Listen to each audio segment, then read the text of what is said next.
Hey, Jed Gottlieb from the Boston Herald here, doing another edition of Guestlisted Guitar with Ben Bourgeois of Animal Talk. So, just putting on my electric that I never play is already intimidating me. No, you look good. But, well, yeah, I mean, Telecaster is a good thing.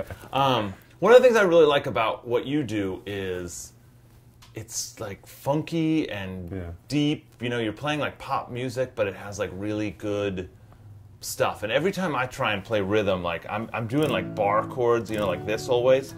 And every time I see like a good, you know, like disco guitarist or whatever, it's like, you know, they're doing like something like this. I don't even know, but I can only do these shapes. And I don't know. Tell me a little bit about, and you know, this just never seems funky. No, that is not funky. Okay, good, yeah. So instantly we're on the same wavelength. So tell me a little bit about, I don't know, how you got into this. Yeah, got into playing this way. Sure. So I think just from the beginning, I never really thought like a guitar player. Yeah. Like I never wanted to do those big chord shapes all the time. And they're great whenever you need them. You know. But I've always been sort of more attracted to the smaller, chinky, scratchier stuff.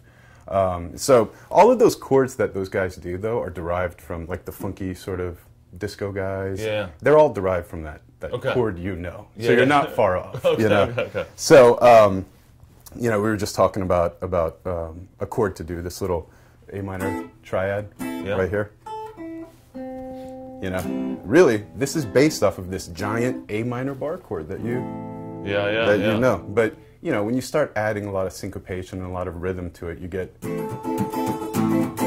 that's just kind of like it's like farty. You know, you don't want that. You want the little the percussive stuff that's in here. Exactly. So you know, really take 3 of those notes, the 3 that matter, right there, and that's what you play. Yeah, and then there's, so that's another thing too, that like, you know, generally when I'm like, you know, there's you're doing a lot of like muting there. Yeah. Which I don't, how do you sort of feel that? That one's trickier to kind of explain, but it's really this left hand that's doing most of the muting, because this right hand is busy. Yeah. It's busy doing doing the 8th notes here. Yeah. So it's really, you can see the note die when you lift your finger off of the string. Yeah. Or here rather. Yeah. So that's really what I'm doing. I'm just picking when to and when to. Yeah. You know, and that's easier to do, say, with these three little strings, these 3 notes, than it is to do with this. I've always kind of approached guitar playing in this style like a percussionist would, you know, kind of like that. So this right hand does a lot of that, and this left hand just goes down when I want it to go down, and presses that little chord there. And also one luxury of that is that you have all these other fingers to create little melodies with. And I recommend this to every guitarist, no matter how good you are. If you're a student, count, figure out the rhythms. Don't be afraid to just say, man, I can't feel this yet. Let me just count, figure out where the upbeat is and the downbeat is, you know? But we're lucky. Guitarists are lucky. We have this like built-in metronome. Yeah. Down, up. The downbeat, the upbeat. The downbeat, the upbeat. And just paying attention to where the chords land is what's really important in that style. Play a little Animal Talk so people kind of know what I'm talking about when I'm talking about that like percussiveness. Sure. Okay. I'll play "Can't Dance with It" because that sort of is the song that does a lot of what we're talking about. Again, you know.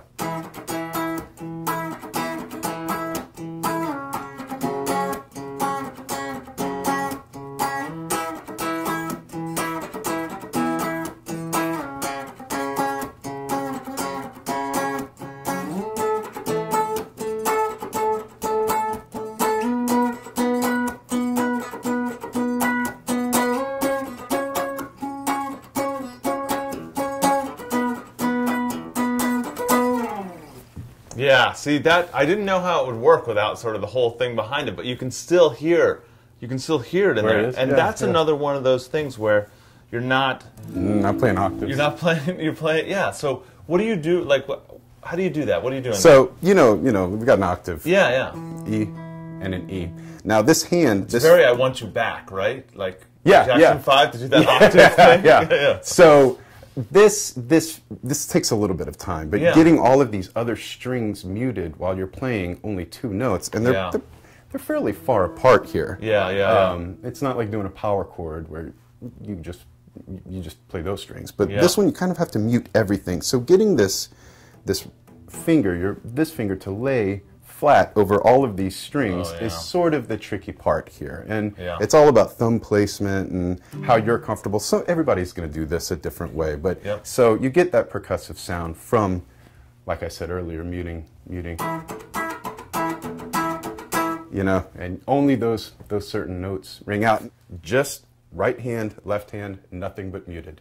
Okay. Get that down, and you're just going to do 8th notes here. So all I want you to do here is like strum these 3, flatten this finger out, and get your percussion on. There you go. Now every once in a while, and you pick the beat wherever you want it to be. You know, you could do the 2 and the 4. See what I'm saying? You kind of just press it down and up.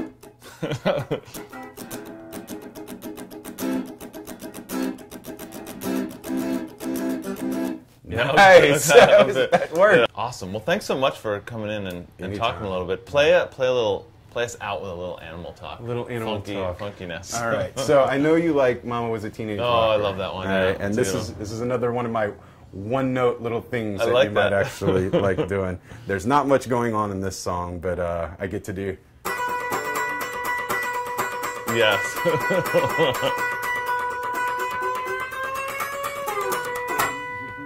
That's perfect. There you go. How's that for outro music? Oh, there's this. I play Steve vocal line. That's very nice. Cool. Thanks so much for coming in. All right, I appreciate it. Anytime.